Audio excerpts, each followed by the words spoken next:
Hi bro. Hi bro. మీ పేరు? Sai Vamshi. Jeevan. Ram. Ram. Okay bro, ఇప్పుడు మనము తెలంగాణ పాలిటిక్స్ గురించి చూసుకుంటే ఇప్పటి వరకు పాలించిన పాలన ఎలా ఉంది కేసీఆర్ గారిది? ఓకే బ్రో, ఇప్పటివరకు అయితే కొంచెం ప్రస్తుతం పర్లేదు. మరి భవిష్యత్తులో ఎలా ఉంటుందో మనకు కూడా తెలియదు. ఇక నెక్స్ట్ వస్తాడా అంటే ఇట అది చాలా సింగరేణి ఏరియాస్లలో అయితే కొంచెం డౌట్ బ్రో. మామూలుగా ఫార్మర్స్ కానీ వేస్తే వాళ్ళే వేయగలరు. అంతే బ్రో మనకి తెలిసిన వరకు. స్టడీకి సంబంధించిన పర్సన్స్ వేయరంటవా?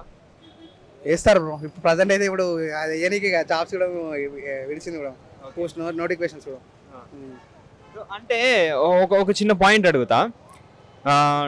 తెలంగాణ అంటే మన టీఆర్ఎస్ పార్టీ వచ్చినప్పటి నుంచి ఉద్యోగాలు రిలీజ్ చేస్తా అని చాలాసార్లు చెప్పాడు కదా.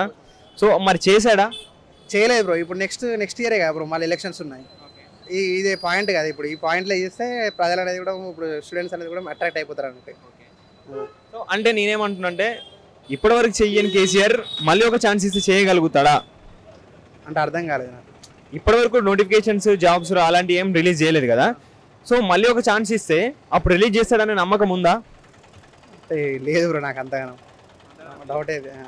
ప్రస్తుతానికి అయితే ఇప్పటికైతే రిలీజ్ చేశాడు. ఇక నెక్స్ట్ అనేది ఇక తెలియదు, అసలు వస్తాడా రాదని మనకి కన్ఫర్మేషన్ అది లేదు. ఇబ్బంది పడతాను, జీతాలు ఇవ్వడానికి ఇబ్బంది పడుతున్నాను బ్రో. ఇప్పటికీ మనకు 4 లక్షల కోట్లేమో అప్పు ఉన్నట్టున్నది. దాన్ని ఊపడానికే ఇంకో సీఎం వచ్చినా కూడా మళ్ళీ నాకు తెలిసి మళ్ళీ ఈ సీఎంఏ వస్తాడు. ఈ సీఎంఏ వచ్చినా కూడా చేసే అవకాశం ఉండదు అన్నట్టు. ఇంకో సీఎం వస్తే వాళ్ళకి కష్టం అవుతుంది. ఈ అప్పు కూరడానికి కూడా కష్టం అయిపోతుంది ఇట్లా. అంటే ఈ అప్పులన్నీ తెలంగాణ ప్రజల కోసం చేశాడా లేకపోతే వాళ్ళ పర్సనల్ దానికోసం ఏమైనా చేశారంటారా మీ ఉద్దేశం? అది ఏజెండా కింద చేసిన మనకి ఎట్లా తెలుస్తుంది బ్రో. దేని కింద ఏమన్నా మనకి తెలుస్తుంది బ్రో అట్లా. సో అంటే చాలా మంది ఏమంటున్నారంటే చేసిన అప్పు మొత్తం తన అకౌంట్లోనే వేసుకున్నాడు. సో పిఎంగా ట్రై చేస్తున్నాడు కదా, సో దానికి ఏమైనా వాడుతున్నాడేమో అని చెప్పేసి కొంతమంది వేరే పార్టీ వాళ్ళని అంటున్నారు. దాని గురించి మీరు ఏమని అంటారు? వేరే పార్టీ అంటే వాళ్ళ దాంట్లో వాళ్ళకు ఉంటాయి బ్రో. అట్లా అంటే వాళ్ళు ఎంతమంది ఏ పార్టీ అయినా కూడా వాళ్ళు ఒకటే బ్రో. అట్లా వాళ్ళు తిట్టుకున్న వాళ్ళే అనుకుంటారు, కొట్టుకున్న వాళ్ళే. రేపు ఇవాళ కొట్టుకున్న వాళ్ళు రేపు కలుసుకుంటారు వాళ్ళే. మనం దాని గురించి ఏం లేదు బ్రో. ఇక అంటే ఏ రాజకీయ నాయకుడిని నమ్మొద్దు అని అంటారా? అంటే రాజకీయ నాయకుడు అంటేనే అది ఇక మళ్ళీ కొత్తగా దానికి మనం నమ్మాలనేది మనకేం తెలుసు. వాళ్ళు నమ్మిస్తారు, మనం నమ్ముతాము అంతే. సో ఓకే, నెక్స్ట్ ఇంకేదైనా ఛాన్స్ ఇవ్వాలి అనుకుంటే ఇట్లా కాంగ్రెస్కి ఇవ్వచ్చా, బీజేపీకి ఇవ్వచ్చా, లేదు అంటే ఇట్లా షర్మిల గారి పార్టీకి ఇవ్వచ్చా? షర్మిల గారి పార్టీ అంటే డౌట్ బ్రో. ఎందుకంటే అది మన స్టేట్ కాదు, వాళ్ళు ఆంధ్ర నుండి వచ్చేసి మన స్టేట్లో చేస్తున్నారు కాబట్టి ఛాన్స్ దాదాపు ఇవ్వరు బ్రో. మన వాళ్ళు రానియరు. వస్తే మన దగ్గర తెలంగాణ పార్టీలు ఉన్న దాంట్లో వస్తుంది, కానీ ఆంధ్ర నుండి వచ్చిన వాళ్ళకైతే ఇవ్వనియరు మన స్టేట్లో. ఏ పార్టీకి ఛాన్స్ ఇవ్వచ్చు అంటారు ఒకవేళ ఇస్తే? మళ్ళీ టీఆర్ఎస్కి ఇవ్వచ్చా లేకపోతే కాంగ్రెస్ ఆర్ బీజేపీ? కాంగ్రెస్ అనుకుంటా బ్రో మేబీ. సో కాంగ్రెస్కి ఇస్తే ఇట్లా సమన్వయ పాలన జరుగుద్ది అంటావా? జరుగుతుందనే అనుకుంటాను ప్రస్తుతానికి అయితే.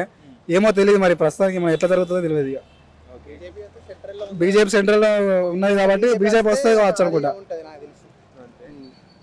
బీజేపీ సెంట్రల్ ఉంది కాబట్టి మనకి బీజేపీ వస్తే గిట ఆల్ ఓవర్గా క్లారిటీగా నీట్గా నడుస్తా అనిపిస్తుంది. ఓకే, సెంట్రల్లో బీజేపీ ఉంది కాబట్టి సో ఇక్కడ కూడా బీజేపీ వచ్చిందంటే ఎలాంటివైనా ఈజీగా పనులు అయిపోతాయి. సో ఎందుకంటే ఫండ్స్ అనేటివి కూడా కరెక్ట్గా రిలీజ్ అవుతాయి అప్పుడు. ఎందుకంటే అందరు సీఎం ఎమ్మెల్యేస్ కూడా బీజేపీ వాళ్ళే ఉంటారు కాబట్టి దాదాపు ఫండ్స్ కూడా డైరెక్ట్గా రిలీజ్ చేసేస్తారు. టకటక అంత డిలే చేయరు. ఏ వర్క్ ఉన్నా కానీ క్లారిటీగా చేసేస్తారనే నమ్మకం ఉంది. అట్లా అంటే పక్క రాష్ట్రాల్లో చూసుకుంటే ఇట్లా కొన్ని పక్క రాష్ట్రాలు సో సెంట్రల్లో బీజేపీ, స్టేట్లో బీజేపీ ఉండేసరికి వాళ్ళ పనులనే బాగా జరుగుతున్నాయి, అభివృద్ధి ఇంకా బాగా జరిగాయి అని చెప్పేసి అంటున్నారు. అది ఉద్దేశించే అంటున్నారా? అట్లనే అదే బ్రో. సో ఫైనల్గా అయితే నెక్స్ట్ మనం బీజేపీని చూడొచ్చు అంటారా? అనుకుంటాం బ్రో. మరి కన్ఫర్మ్ అయితే చేయలేము. అప్పటికప్పుడు ఏం జరుగుతుందో మనకు తెలియదు కదా బ్రో. ఇప్పుడున్న ప్రస్తుతానికి అయితే అవుతుంది కావచ్చు అంతే. ఇక అనుకుంటున్నాం అంతే. కేసీఆర్ కూడా నమ్మకం ఉంది. ఇప్పుడు అధికార పార్టీ వస్తుంది అనుకుంటా నమ్మకం. టీఆర్ఎస్ పార్టీ వస్తుంది అనుకుంటున్నాం. సో ఫైనల్గా అయితే నెక్స్ట్ ఎలక్షన్ల వరకు అయితే మనందరం వెయిట్ చేద్దాం, ఏ పార్టీ వస్తుందో చూద్దాం. Okay, thank you so much.